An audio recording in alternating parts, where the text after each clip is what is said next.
The silent planet. The emergency alert pierced through the peaceful hum of the Galactic Council chambers like a blade through silk. Commander Zix-9 felt his compound eyes adjust automatically to the flashing red warning lights that now bathed the command center in an ominous glow. His 6 legs clicked against the polished floor as he moved toward the central communication array with the precise movements that marked his insectoid heritage. "Report," Zix-9 commanded, his voice carrying the authority of someone who had spent 3 decades navigating the complex politics of interspecies relations. Lieutenant Mora, a tall humanoid with skin that shifted colors based on her emotional state, turned from her station. Her usually calm blue complexion had shifted to an alarmed orange. "Commander, we've lost all contact with Earth. Complete communication blackout for the past 72 standard hours." Zix-9 felt the familiar sensation of his antennae twitching, a sign of deep concern among his people. Earth had been one of the most reliable members of the Galactic Council for 50 years. The humans were known for their constant chatter, their endless curiosity, and their habit of checking in with other worlds multiple times per day. For them to go silent was not just unusual, it was impossible. "Have you attempted contact through the alternative communication channels?" Zix-9 asked, though he already suspected the answer. "All channels, sir. Quantum entanglement communicators, hyperspace relay networks, even the old electromagnetic frequencies. Nothing. It's as if the entire planet has simply stopped transmitting." The implication sent a chill through Zix-9's exoskeleton. Earth wasn't just another member world. It was home to nearly 12 billion humans, served as a major trade hub, and housed some of the galaxy's most important research facilities. The humans had proven themselves time and again as innovators, problem solvers, and surprisingly effective diplomats, despite their relatively recent entry into galactic civilization. "Sir," Mora continued, "there's more. Our monitoring stations report that all human colonies and outposts throughout the sector have also gone silent. Kepler Station, the research facility on Proxima Centauri, the mining operations in the Vega system, all of them." Zix-9's mind raced through the possibilities. Plague, invasion, some kind of technological catastrophe. None of it made sense. The humans had backup systems for their backup systems. They were obsessively redundant in their communication protocols. "Prepare the investigation vessel Harmony's Edge," Zix-9 decided. "Full diplomatic survey configuration. I want a diverse crew, representatives from at least 6 different species. If something has happened to the humans, we need to approach this situation with the full backing of the Council."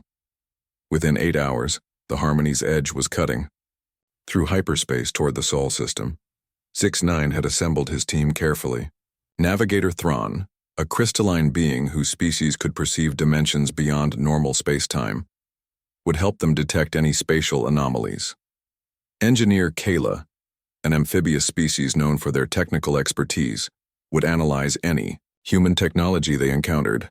Dr. Fenwick, a gas-based life form with expertise in xenobiology, would look for signs of disease or biological warfare. Rounding out the team was Security Chief Vorn, a reptilian whose people had been allies with humans for decades. The journey to Earth normally took 4 days. This time, it felt like 4 eternities. "Commander," Thrawn's voice resonated with the harmonic frequencies that allowed his species to communicate. "I'm detecting unusual readings as we approach the outer solar system."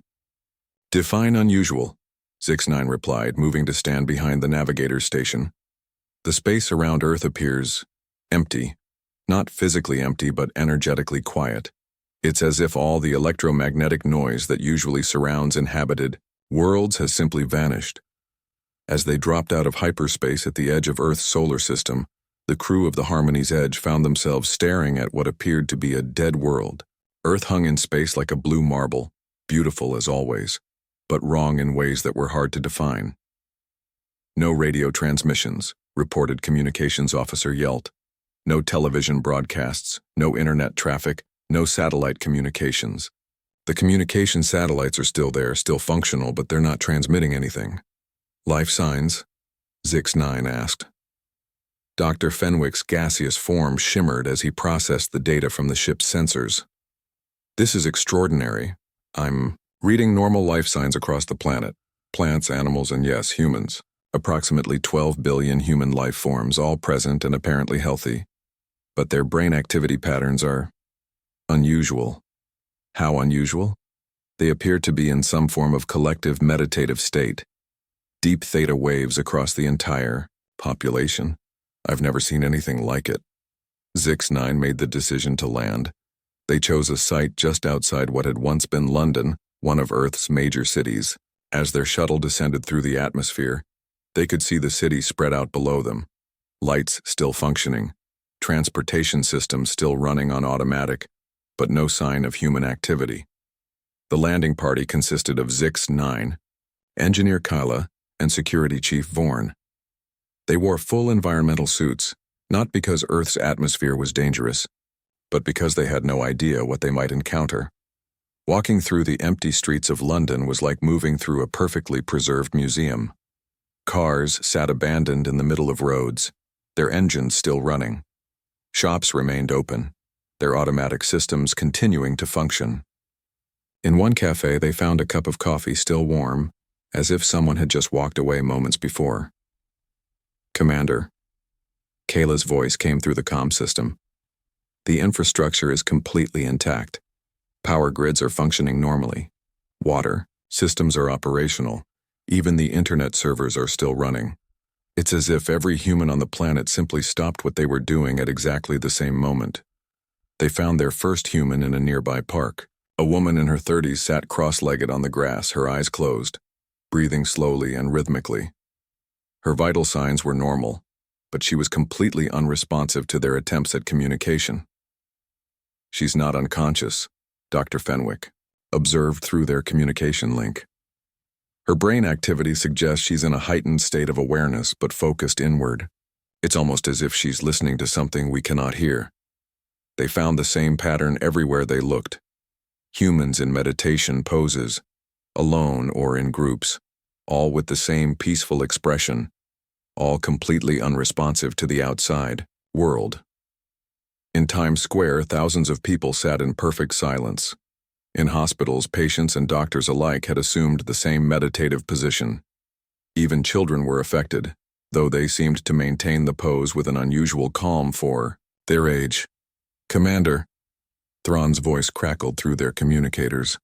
"I'm detecting something from orbit. There are massive energy patterns flowing through the planet's electromagnetic field. It's almost as if the entire human population has become part of a single, vast neural network." As night fell over London, Zix-9 and his team retreated to their shuttle to analyze their findings. The implications were staggering. 12 billion humans had simultaneously entered some kind of collective trance state, but their civilization continued to function automatically around them. "Sir," Kayla reported, "I've been monitoring global communications networks. The humans' artificial intelligence systems are still active, still maintaining their society. But there's something else. I'm detecting massive computational activity on quantum frequencies. It's as if they're processing something enormous." Zix-9 was about to respond when every screen in their shuttle suddenly activated. Text began appearing in perfect galactic standard. "Greetings, friends from the stars. We know you are concerned. We are safe. We are preparing. The Devourer comes. In 17 days, it will reach the Kepler system. In 43 days, it will reach Proxima Centauri. In 97 days, it will reach Earth. We have found a way. Trust us. We will wake when it is time." The message repeated in 17 different languages before the screens went dark. Zix-9 felt his exoskeleton begin to tremble. The Devourer. It was a legend, a myth told around the fires of 100 different civilizations. A cosmic entity that moved from star system to star system, consuming entire worlds, leaving nothing but empty space in its wake. Ancient monitoring stations had reported its passage through distant galaxies, but it had always been far away, someone else's problem. "Thrawn," Zix-9 commanded, "plot a course for the nearest deep space monitoring station. We need to verify this immediately." The journey to monitoring station Alpha 7 took 6 hours. The station, built by a long-dead civilization but maintained, by the Galactic Council, contained some of the most sensitive detection equipment in known space. Its automated systems had been watching the spaces between galaxies for millennia. Station Commander Rella, a blob-like entity whose species lived for thousands of years, met them at the docking bay. Her usual cheerful demeanor was replaced by something Zix-9 had never seen in her before: fear. "Commander Zix-9," she said without preamble, "I've been trying to contact the Council for days. We've detected massive gravitational anomalies approaching from intergalactic space. The computer models suggest an object the size of a small moon, but with impossible mass readings, and it's moving faster than anything we've ever recorded." "Show me," Zix-9 demanded. In the station's main observatory, Rella brought up a holographic display of local space. A red dot moved slowly but inexorably toward their region of the galaxy, leaving a trail of dead systems in its wake. "We've lost contact with everything in its path," Rella explained. 17 inhabited systems in the past year alone. The entity doesn't just destroy planets, it completely erases them from existence. No debris, no radiation, nothing. As if they never existed at all. Zix-9 stared at the display, his mind struggling to process the implications. "According to this trajectory, it will reach the Kepler system in 17 days, Rella finished. Proxima Centauri in 43 days, and Earth." She paused. "Earth in 97 days. The exact timeline the humans had given them." "How could they possibly know this?" Vorn asked. "Our most advanced monitoring systems only detected it last week." Zix-9 was beginning to understand. The humans hadn't just gone silent randomly, they had detected a threat that the rest of the galaxy had missed, and they were doing something about it. But what could 12 billion humans in meditation possibly do against a cosmic entity that devoured entire star systems? As they prepared to return to Earth, one more piece of the puzzle fell into place. Thrawn approached Zix-9 with a puzzled expression. "Commander, I've been analyzing the quantum signatures around Earth. The humans aren't just meditating, they're communicating. All 12 billion of them are linked in the largest consciousness network ever recorded. And the strange thing is, they're not just talking to each other." "What do you mean?" "They're broadcasting on frequencies I've never seen before. Quantum entanglement channels that exist outside normal space-time. It's as if they're trying to communicate with something very far away." Thrawn paused. "Or something very large." As the Harmony's Edge set course for Earth, Zix-9 realized that humanity might be attempting something that no species in galactic history had ever tried: making contact with the Devourer itself.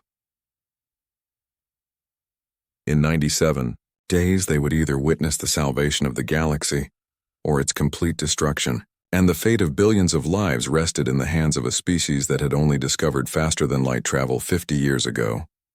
The humans were either the bravest species in the galaxy or the most foolish.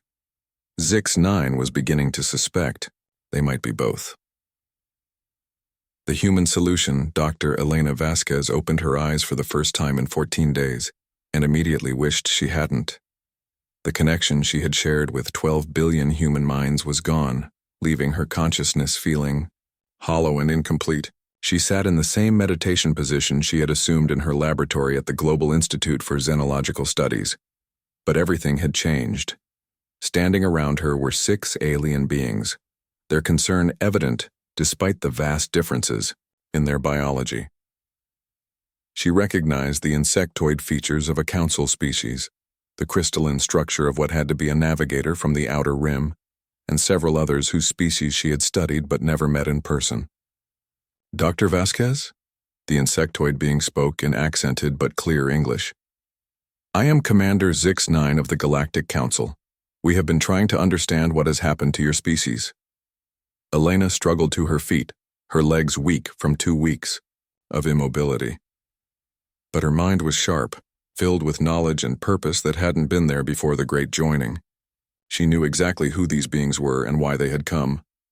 "You detected the Devourer," she said, not bothering with pleasantries. "Your monitoring stations finally picked up its approach. How did you know about it before our most advanced sensors?" Commander Zix-9 asked. Elena smiled, but there was no humor in it. Because we weren't looking with sensors. We were listening with our minds. She moved to her computer terminal, her fingers flying across the interface.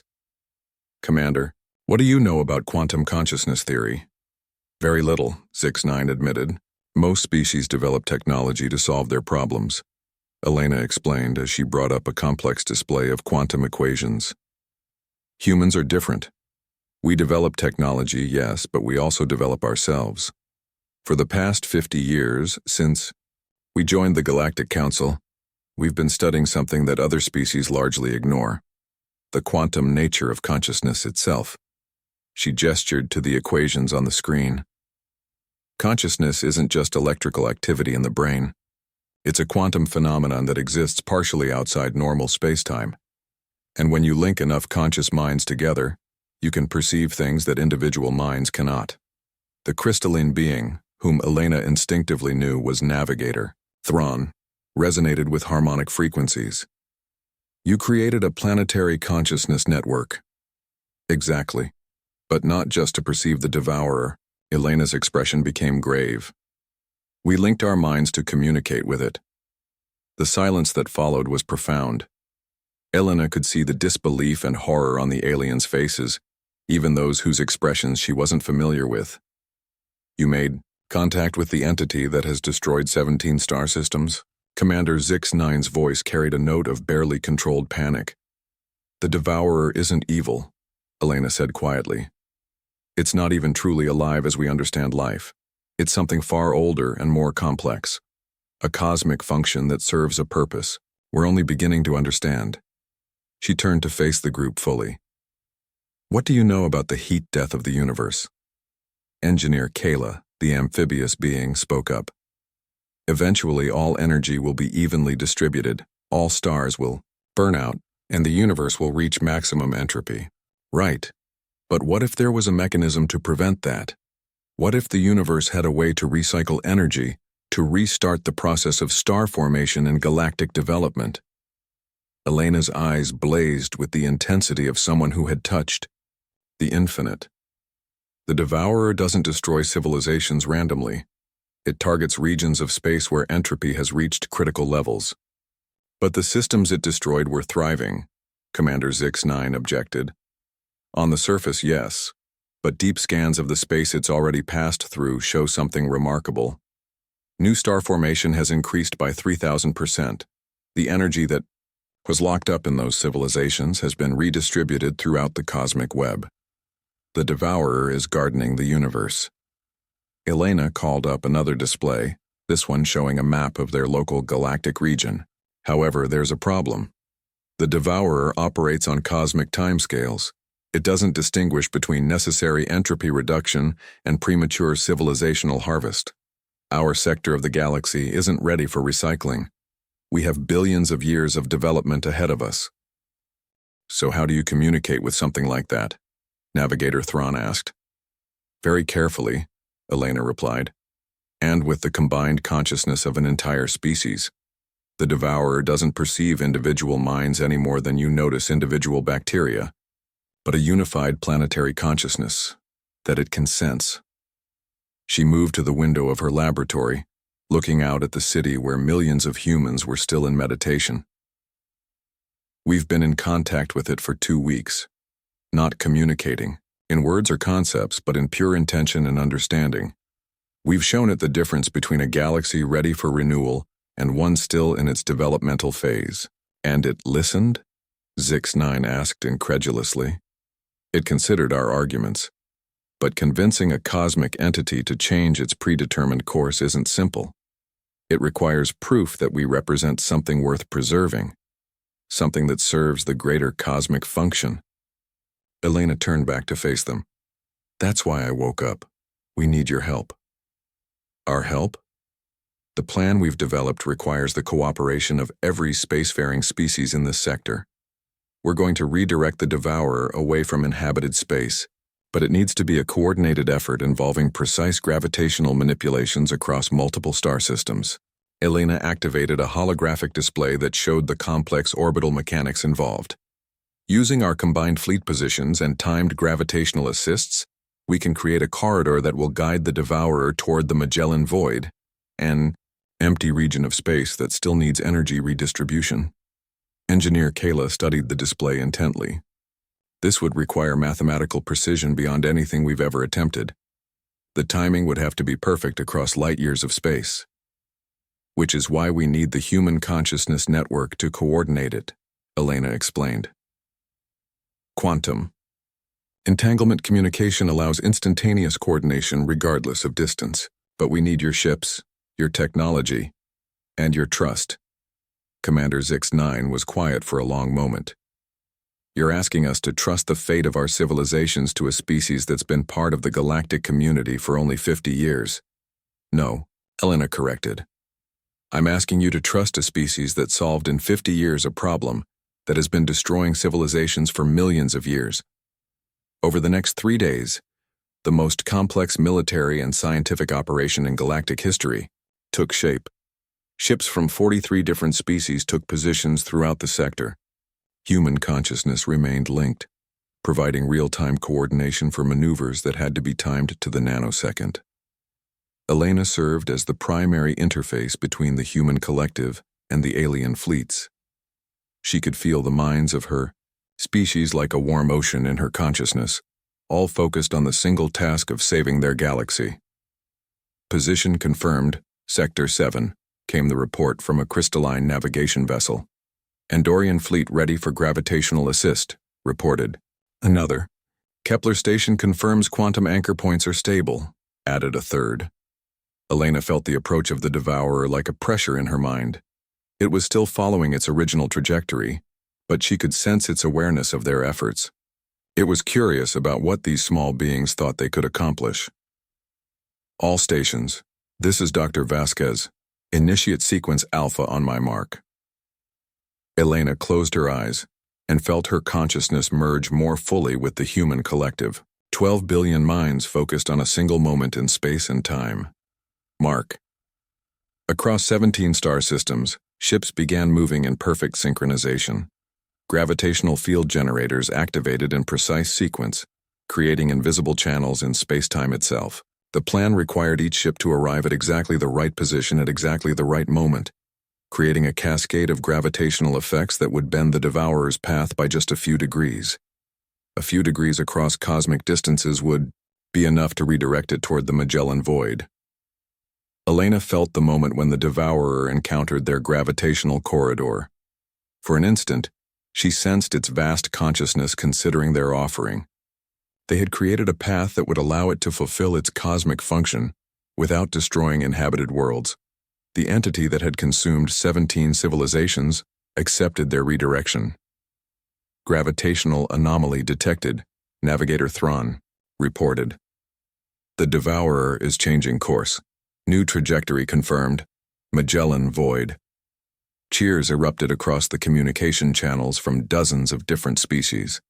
Elena smiled and felt the human collective beginning to dissolve as individual minds returned to their separate existence. But something had changed. The experience of unity, of working together toward a common goal, had left its mark on every human consciousness. And the other species had seen what was possible when intelligence worked in true cooperation, rather than mere alliance. 3 months later, Elena stood in the new chambers of the expanded Galactic Council. What had once been a loose confederation of species sharing information had become something unprecedented. A true cooperative entity where the different strengths of each species were combined for the benefit of all. The humans had proven that sometimes the newest voice in the room had the freshest perspective on old problems. They had also demonstrated that true leadership sometimes meant asking for help rather than going it alone. Commander Zix-9 approached her after the session. Dr. Vasquez, I have a question that's been bothering me. Ask it. How did you know we would say yes? You risked everything on the assumption that 43 different species would trust you with a plan that had never been tested. Elena looked out at the stars through the council chamber's great window. Somewhere out there, the Devourer was fulfilling its cosmic purpose in an empty region of space, and billions of lives continued in peace. Because, she said quietly, we listened very carefully before we asked. And when you really listen to someone, you learn what they value most. Every species in this council values life, growth, and the future. Given the chance to preserve those things, how could you say no? Zix-9 considered this. Your species has taught us something important about the difference between intelligence and wisdom. And your species taught us something important about trust, Elena replied.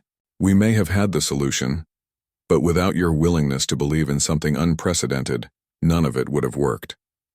As Elena walked home that evening through the renewed streets of London, she reflected on how much had changed. Humanity had found its place in the galaxy not through conquest or superior technology, but by demonstrating that sometimes the most important problems required not just intelligence, but the courage to think beyond the boundaries of what had been tried before. The humans had answered the call when the galaxy needed them most, and in doing so, they had discovered that the most powerful force in the universe wasn't technology or firepower, but the willingness of different minds to work together toward a common goal. In the end, that had made all the difference.